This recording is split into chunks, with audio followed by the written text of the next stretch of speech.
So everyone is sitting here. We've got a bunch of questions, and I will sit with them. I think I'd like to start just with, I was a ranting 17-year-old once upon a time, and I was ranting to my parents about the perils of nitrites and how that might cause cancer. But I think I might have missed the boat. Maybe it was fat, sugar, and salt. And I'd like to know what's next. What do you think we should be thinking about down the line? That's an open question to the whole group. Is there something we should be concerned about that I didn't even know about when I was 17, and now it's fat, sugar, and salt? What's next? Well, maybe I can take a shot at this, really just out of my gut feelings. So, and I think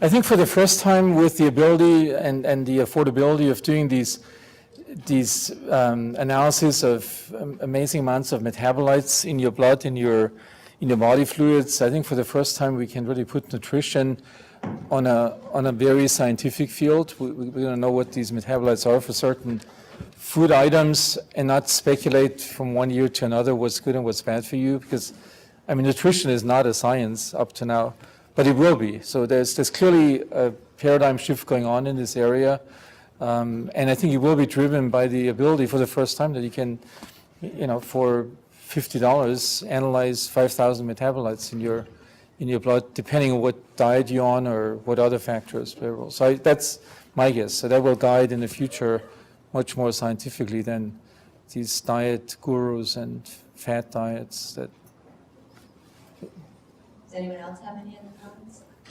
Well, a couple things. I think we're going to, I think there's going to be less attention paid to ingredients like salt, sugar, fat, and more to helping people become more mindful about food again, because there does seem to be a moment in the 80s when overnight we started eating. It became socially acceptable to eat, drink, anywhere, anytime, anywhere, and the concept of snacking, not snacking between meals, parents stopped saying that, and that led to sort of this mindlessness about eating, which played right into the hands of the food companies as they started making more snackable, handheld foods. And I think you see really smart people sort of figure out ways to bring food back into your mind through things like more cooking, even if you're not a terrific cook, and just more sort of paying attention to food. So I think we may start seeing, and I think we will start seeing more of that. Fantastic. Well, that actually is a perfect segue to a question. I don't know if people read about the rat studies in Scripps and how if you don't eat for 12 hours, but you eat the same amount of calories as a rat anyway, you will not gain as much weight as if you eat long for maybe 18 hours of the day. And so it's really about meal patterns, at least in rats, and maybe in people as well. And I just wondered what that, so basically we can have our cake and eat it too, so to speak. So does anyone have any comment on that, those studies at all, in terms of eating patterns? I mean, again, just an informed speculation. So writing this book I'm working on allowed me for the first time, instead of having to only say things that grant reviewers would accept. So I could think about things that. So one of the things that happens when we don't eat, when our gastrointestinal tract is not full with some food, we have a particular pattern that is called the housekeeper of the GI tract. It's a contractile wave that moves down from your esophagus to the end of your intestinal tract. And it moves everything, it cleans everything out, and probably has a major effect on the microbes. So I think with our eating habits, what has happened, so normally, people had this during the daytime in between meals, so 1 hour after your meal, that mechanism would kick in. So most people don't have this anymore with the snacking, so it's only during night times, and this could be a major factor in why meal timing and avoidance of snacking and constantly having something in your GI tract could have a benefit through these microbes and their metabolites. Just a thought. Well, the science is really important to understand what's going on. it's really surprising to me at the end of the day how much we come back to just the tried and true sorts of recommendations that I can imagine my grandmother having said to me. 3 meals a day, a balanced diet, moderation. And one of the things that concerns me is the amount of science that's sort of in the public's minds leads us to perhaps overanalyze what we're eating and to try to glom on to the latest finding as if that's the panacea, when all the evidence seems to point to the need to sort of go back to the basics and trying to understand how we can design a society that will make it easy for us, easier anyway, to go back to the basics. Yeah, and I really love this. And you can blame my industry. I mean, every study that comes out, and there typically are caveats in the study, but that gets lost in the headline, is that this is the new latest diet. And what smart people will tell you is that every diet works until it stops working. And that's been the pattern, whether it's that or what have you. And there we go. Yeah, well, I relate to that. When I go to France, I always come back having lost weight, even though I ate a lot. But it was always in a very sort of regimented way, which I think I've shared that with many people. Could I make a quick comment to this? So not using France as an example, Italy, because I showed this graph where this trend of obesity seems to be much lower than it is in the other countries. And having spent some time in Italy with an organic winemaker, and we spent time in this village, it sort of became clear this embedding of the eating in the culture, so that people only eat seasonally, only eat locally produced food. There's no food coming in from the outside that's processed, that there's hundreds of thousands of years of tradition, how you eat and how you prepare it. So it's the whole, texture of that society, and the stronger that is, I think, the more it is, because, the kind of meals that we ate, 6-course meals with pasta and everything, was certainly a lot more than I would eat here, but same as you, there's no weight gain associated with it. So I think going away from the food ingredients to sort of the context in which we live and how we eat, I think is really important. What we're finding in our work with various communities in the county is that leading with the obesity frame doesn't go so well. It's a real turnoff. And to the degree that we can just sort of focus on healthy eating and being physically active, at least in our work in communities, it seems to gain more traction. And I've been very impressed actually with the data showing the health benefits of physical activity among folks who are obese. And we obsess so much about that I think it sometimes distracts us from the many health benefits that can be accrued by living a healthy lifestyle, even if you continue to have a weight problem. I think that's a really good point. That's why we in medicine and also public health say healthy weight, not normal weight, because a healthy weight can be very different for different people. So I think this is a great segue too in terms of giving some hope. There's some answers, and there is a question that was frequently asked among the cards was, can the changes in the brain be reversed? We can reverse perhaps our behaviors, but can those circuits that you picked up, Dr. Meyer, in the obese brain change? There's data from animal studies. So as usual, we don't have that much from human. So an interesting phenomenon with these high, which links really with why the high fat is such a bad thing, because there are very good studies that this high fat content changes the sensitivity of your vagal receptors that pick up signals within the gut and then send these satiety signals back to the brain. So you change the phenotype of those molecules, the receptors, and that is also reflected in brain changes. So the high fat diet, in simple terms, knocks out your whole inhibitory satiety system. So in animals, at least, if you switch them back to a normal diet that's low in fat, those changes can be reversed. So if that happens in humans, particularly so the most vulnerable period of the brain is clearly the first, the first 5 to 10 years, where we have a lot of these brain systems develop. If the damage happens then, if that's reversible as the adult, that's another question. Suddenly becomes more, and it's the same about the microbiome. Any of these changes with antibiotics that happens early on in life are pretty more difficult to reverse if they start in childhood. It's all about the life course, isn't it? Yeah. Well, that actually leads me to an interesting saying that I think Michael Moss said was one of his favorites on the Jon Stewart show, which was called the vanishing caloric density. And I'd love you to describe what that means and explain that to the group. When you ask a food company what among them is the most admired company out there, it is Coca-Cola.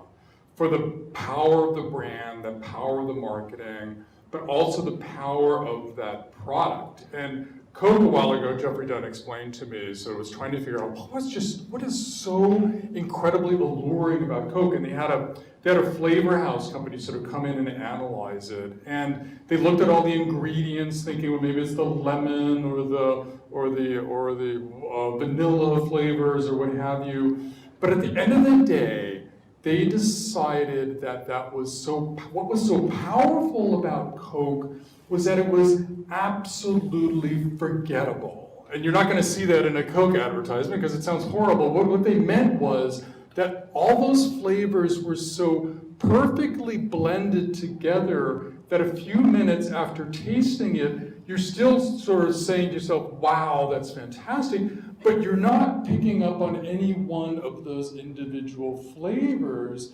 because what scientists who study sort of the brain and food sort of have realized or discovered is that when we get too much of any one flavor, it sends a signal to the brain saying, we've had enough, and it shuts you down, and it starts saying to you, I've had enough of that, move on to something else, and you can kind of hypothesize it goes back to evolution on the plains of Africa, where we're evolving and teaching ourselves to sort of move from one food source to another in order to get all the nutrients that we need.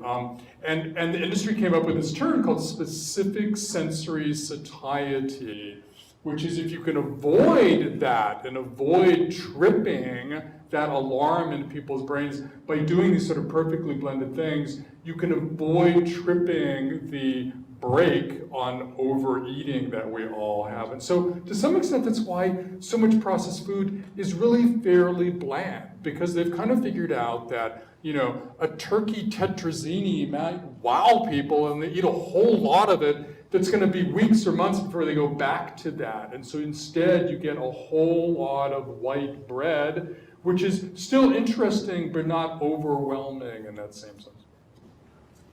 Well, I think speaking of Coke or soda, I know Paul showed his ad, and he mentioned that it did make a difference, and that sounds like maybe the pre-cortex influence. It went viral though, and I'd love him to share a little bit about the impact of that ad that he showed, and maybe you want to recap the ad in case people didn't see. Yeah, we called it the sugar pack campaign. You wouldn't eat 23 packs of sugar. Why are you drinking them? And actually it was one of a number of campaigns across the country. New York City had one called Pouring on the Pounds, and there were others that I think were equally sort of engaging.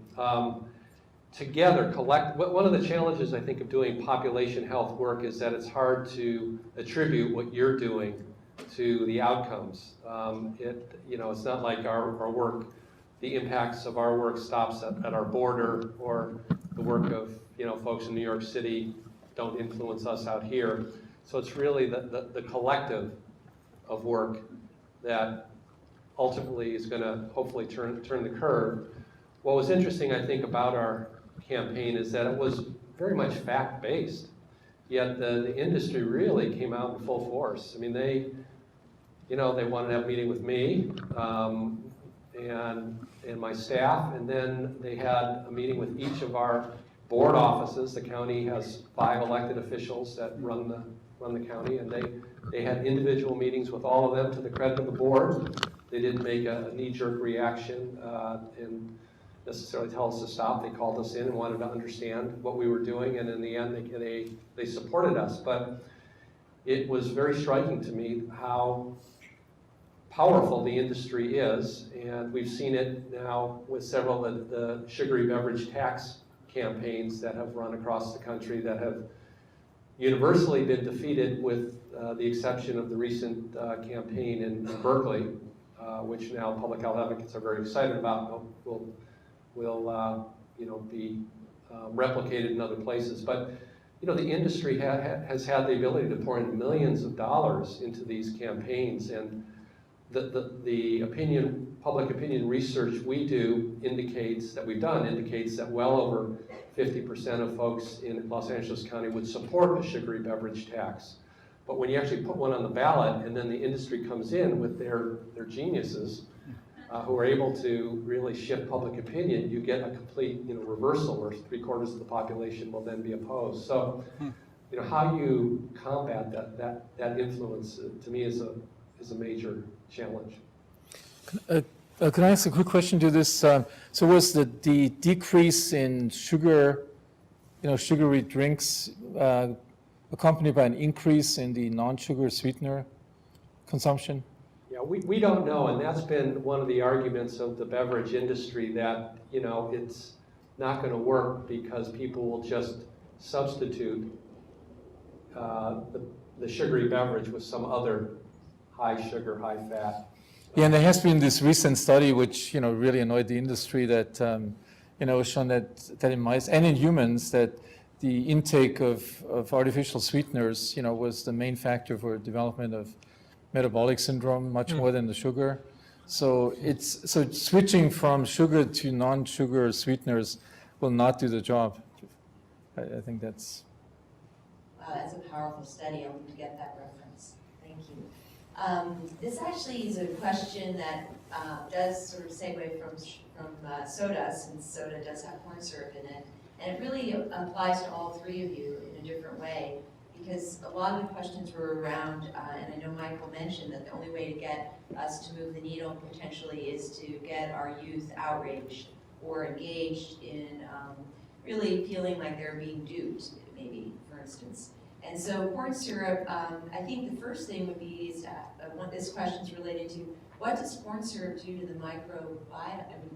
What does it do at the gut level? And then what can we do at the public health level, and then also in the media, that can help us deal with this issue? Or is it an issue? Is there something else we should get outraged by? Yeah, so I couldn't answer this scientifically. I mean, there may be a study out there, but corn syrup versus other carbohydrates, I don't know, or So yeah, I'm not a big corn syrup, issue guy. I mean, I think from talking to people that basically sugar is sugar is sugar, and maybe one exception may be pure fructose, but very few products in the grocery store have a lot of pure fructose in them. And as we now know, high fructose corn syrup doesn't have any more fructose than table sugars. So in New York now, actually, they've gone from the soda ads to fruit juice ads, knowing that fruit juice is just as loaded with sugar as soda is, but I'm not even convinced that sugar is the problem. I know that there are researchers looking really hard at that, but there are some scientists I'm talking to who correlate obesity with the rise in soda consumption, but they're thinking that the problem wasn't the sugar per se, but the liquid aspect of the calorie intake. And there is some really intriguing science out there that says that our ability to detect calories in a liquid food is much less so than in a solid, crunchy food, and we're much slower to put the brakes on over-consuming with a liquid, which I think is really, really interesting. Well, just to underscore, I think fructose is metabolized very differently than sucrose. But I think your point is well taken, that the table sugar is about 50-50, and high fructose corn syrup is about 60-40 in favor of fructose, although Michael Gorin at USC has done some interesting work showing that there is incredible variation in the products out there and that the labeling or the reporting of the fructose content may not be all that accurate. But there's some real concern about fructose consumption because it seems to go straight to the liver and can result in elevations in triglycerides and some of the bad cholesterol types that lead to heart disease. So there was a mention about the life course and how early exposure or non-exposure to certain foods or even, I don't know, bacteria or non-bacteria could make a difference. And some people in the audience will probably know, I have to ask this, and Paul does, with breastfeeding, is that, what about breastfeeding and its relationship to the microbiome? And Paul mentioned baby-friendly hospitals and how that promotes breastfeeding. And so I'd just like to open that up to the panel and find out what your thoughts are on it. So in terms of breastfeeding, I can't, I mean, there's obviously many prebiotics in milk that are, unique and tailored for the developing child that are not there in commercial products. There's a lot of discussion, obviously, so just in terms of the microbiome. So there's a lot of discussion about the, C-section born babies versus vaginally born babies, because that, gets you started with a very different microbiome, which is the main time that you can get imprinted with your mother's microbiome, which will stay with you for most of your life. So if it's C-section, it's mainly from your skin. If it's vaginal, it's it's mainly from the vagina, more similar to the GI tract. So there's a lot of studies now revisiting this, because with the increasing rates of C-sections, some countries like Brazil and Italy, I think 60%, what influence that has on the microbiome and on long-term health consequences. A big issue, antibiotics in childhood for benign infections. Marty Blazer has just come up with this book, The Missing Microbe. He makes a whole story. We haven't really talked much about the role in obesity of, we give to our animals in agriculture antibiotics, not only because, to prevent infections, but initially the main reason was really to make them gain weight faster. He's done a series of studies that have shown if you can do this in mice, if you give them low-dose antibiotics in infancy, that they grow much faster, become fatter. So he makes a very strong argument that the excessive use of antibiotics in children is another major factor that has compromised the microbiome role in controlling metabolism. On the flip side, I've spent time with scientists at a center called the Monell Center in Philadelphia. They take a lot of money from the food industry, but the scientists there feel very independent. When you talk to them, they sound more like consumer activists than scientists on the payroll of any company. But there are folks there who are convinced that children will be more apt to eat the stuff that's better for them, including my broccoli, not only if you get them that stuff as early as you can in their diets, but also if the mother is eating those vegetables before the child is born, and the notion that sort of the bitter flavors are getting transmitted, and the child will become, the fetus and the child will become more accustomed to bitter notes, and that will help cut down on the incredible craving that kids have for sweet taste. Yeah, I think this, one of the most interesting areas of research, I think, is around the fetal origins of disease, and the fact that what happens during pregnancy seems to have some profound ramifications throughout at least a child's early life. I lost my train of thought on that. No, it'll come back. Yep, yeah. Well, I was just imagining that, we've got 2 other books for you, Michael, the pharma industry and its relationship to obesity epidemic, and that sort of links to the artificial infant formula industry as well. So I think you've got a lifetime's worth of work. Yeah. Most of us do in this room, I think. There's a question, Michael brought it up, and this question was actually directed to Paul before Michael spoke, but about home economics. And, I've heard this a lot, when I work in the school district, people are regretting there's not home economics. And then there are these culinary sort of elective classes for kids in high school nowadays that there's like a waiting list 3 years long. So how can we, what can we do as a group here collectively to maybe work on something like that? And what would you recommend? Well, I'll just start, but I think that we do a lot of work with the schools, and frankly, they're feeling overwhelmed. I mean, they have a number of mandates on various fronts. So I sympathize with them, but I think to the degree we could get that institutionalized, it would be very helpful, because the work that we're doing and others are doing out in the community really is sort of the tip of the iceberg. If in order to have a population reach, you really have to, I think, get to the vast majority, and the public school system is the obvious way to do it, but perhaps trying to integrate some of the other lessons into the home economics. For example, if they can develop, if curricula can be developed around math skills, or even reading skills related to home economics, that might be helpful and more palatable for the schools. Yeah, no, I spent time in a poor neighborhood in Philadelphia, that got ravaged by crack cocaine. But in this school, they used to have, anti-drug posters on the walls, and now they have the My Plate and meal stuff on the walls because they're getting ravaged by obesity and diabetes. But they have found ways to sort of integrate nutrition into other curriculums. The gym teacher was having kids run around the gym, picking up little plastic fruits and vegetables and meat and cheese and putting them in the basket, and the team that collected the most healthy food would win.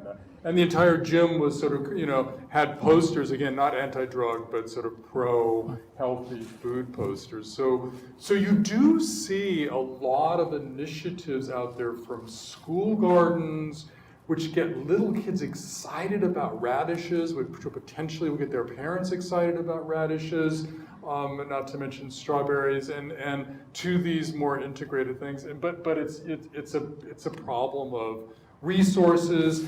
Home economics fell away, starting with sort of a shift of attention to food to other more pressing issues, including teenage pregnancy and how to get a job when you graduated from high school and things like that. And so that's of course part of the problem now too. Okay, well, I'm going to get back to something that was reported last week in the New York Times and also in LA Times that I think might be interesting to all of us. And it's a question to Dr. Meyer. There's a new medical device that was just approved called the Maestro Rechargeable system, which is basically suppressing the signals carried by the vagus nerve. And it was studied and considered to be something that effective to help obesity in adulthood. And I thought that would be an interesting thing for us to hear what Dr. Meyer's thoughts are. It's an intermittent signal, so you're not cutting the vagus nerve, but you are suppressing it. So I'm just curious about what you might think in terms of what it would affect, how it would affect our mood or other things that we're not even aware of. Well, there have been many attempts to use vagal stimulation and different parameters to, influence central processes from depression, chronic pain, and food intake. Claudia San Miguel, who's the head of our obesity program, has actually worked in this area.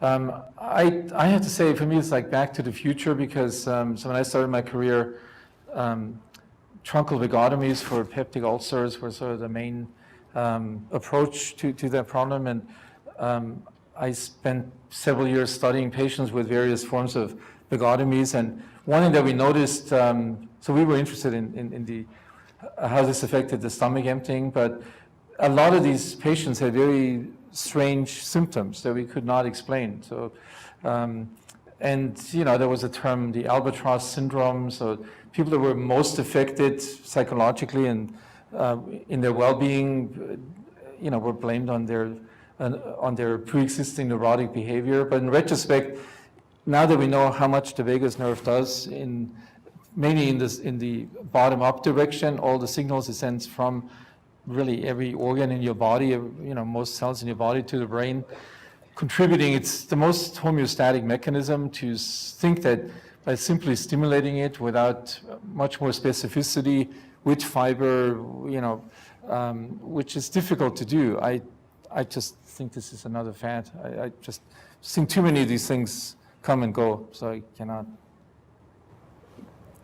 Thank you very much. I wanted to hear that because it was an interesting change. It would be a lot better than, say, surgery, but heck, there's all these side effects that we don't know about.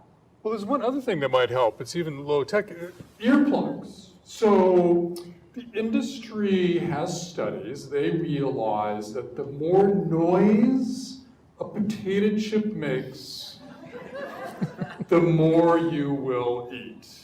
And so they design the machinery to make the maximum crunch. And maybe this is more of a guy thing, because guys like to chew stuff. That's why we eat so much jerky and stuff. But that, there's so many, parts of your brain and your body sort of going into that, such as the taste, but the smell and the noise and the feeling and the sensation and the memories too that they evoke. One of my favorite things was talking to people who invented Rice Krispie Treat cereal. And the first thing they realized is they couldn't put marshmallow goo into the cereal because goo is the death of cold cereal. It has to be crunchy. But then they realized from talking to consumers, which is that there's this phenomenon called permission. And it's what we will give the companies permission in order to evoke a sensation of something. And all we had to do was to put the flavor of marshmallow into the Rice Krispie Marshmallow Crunch cereal. And that would be enough to sort of evoke those childhood memories of Rice Krispie treats without the goo. So my senses are going to find a way around that vagus nerve deadener. This perfect segue. I think that I'd love to leave us all with hope. And so I'd love to hear from each of our esteemed speakers, maybe 1 minute each. What, as a group, as a diverse group, we're all very, obviously, are interested in the subject of care. From wearing your scientific hat or your global hat or your journalistic hat, what would you recommend all of us, what can we do in our lives, in our personal lives, in our professional lives, that we could do to make a difference? And I'll start maybe, we'll start with the inside out or the outside in. Whoever wants to start. I guess start, since I participate in public health in Los Angeles County. I would imagine that many of you, if not most, are residents of Los Angeles County. It is very helpful if you participate in the public discourse. We often go to school boards, to city councils, again, 88 cities in Los Angeles County, and believe it or not, 81 school districts. And the elected officials are respectful of us in the public health department, but what really resonates, I think, with them is the views of their constituents. And if they have constituents who, in addition, have medical training or some sort of health-related training or career, they're, I think, especially respectful and I think likely to be influenced. And so what we're trying to do in changing the environment is, I think, politically quite unpopular. And I think we need a larger chorus of voices. So I would urge all of you to pick an issue related. It doesn't have to be necessarily obesity, but related to nutrition and food. And if you can, speak out. Fantastic. And where would you, how would you recommend, what forums are there that you would recommend that people like us could go to? Well, I know one that you and I both participate on is the LA Food Policy Council. Their offices are at City Hall, but it's not a part of the city. And they, by my count, have had well over 1,000 very interested residents involved in, I think, 6 to 8 different work groups on various issues related to the food system. You know, ranging from nutrition all the way back to, you know, how food is produced. And, you know, and I think the county also has neighborhood councils where I think it's relatively easy to, you know, to insert yourself and to raise an issue and try to get, you know, more focus. Fantastic. And that LA Food Policy Council, I know it's inclusive, not exclusive, so anyone can go on, and they've got a great website, so great idea. Michael? Well, as a journalist, I mean, I like to think that knowledge is power. You know, people that read the book say that they can now walk into the grocery store and simply knowing all the strategies and the tricks and the schemes that the companies use to get you to buy their products is empowering and playing field leveling. And you can walk through those aisles now and say, oh yeah, that old added calcium trick on the front of the label, I know that one. And sure enough, I know if I turn it around and look at the fine print, you know, something bad is gonna be there. And product placement, and, you know, and where is that vegetable aisle again? Let me look around here. So that, I'm convinced, is knowing what the companies are up to is incredibly empowering for all of us. Yes, for me as a physician and scientist, I think teaching a model of the body, I mean, this is in general, but for obesity and food intake in particular, that doesn't just look at things like food pyramids or dietary recommendations, or if somebody has a gluten sensitivity and it's because it's only because you know there's something bad in gluten. I think to look at the whole body with influences, particularly of the various, our supercomputer within the brain that integrates information from around us, from our bodies, from our muscles and everything, and looking at I mean, having a patient model or a disease model that integrates all these different aspects every time you see a patient, rather than falling into the same pattern as, you know, these annual different diet recommendations, to me is an important, which I think really goes to the core. We've completely abandoned so many other aspects of just focusing on the dietary aspect of food and the calories and the fat versus carbohydrate. Right? Mm-hmm. Well, I have to say, I have to thank our esteemed speakers, our panelists, amazing wisdoms. I feel that we've learned so much from all three of you, and I feel like there's a real call to action. We can all do it our own way. And so thank you again. Let's all give a clap to our